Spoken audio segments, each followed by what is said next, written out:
కీర్తనల గ్రంథము 20వ అధ్యాయము. ఆపత్కాలమందు యెహోవా నీకు ఉత్తరం ఇచ్చునుగాక. యాకోబు దేవుని నామము నిన్ను ఉద్ధరించునుగాక.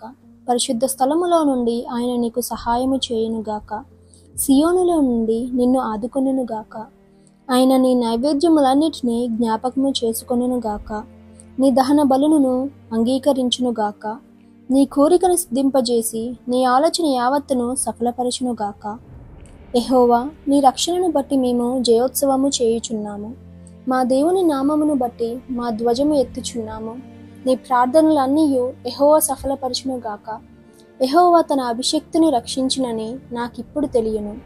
రక్షణార్థమైన తన దక్షిణ హస్తబలము చూపును. తన పరిశుద్ధ ఆకాశములో నుండి అతనికి ఉత్తరం ఇచ్చును. కొందరు రథములను బట్టియు కొందరు గుర్రములను బట్టియు అతిశయపడుదురు. మనమైతే మన దేవుడైన యెహోవా నామమును బట్టి అతిశయపడుదుము.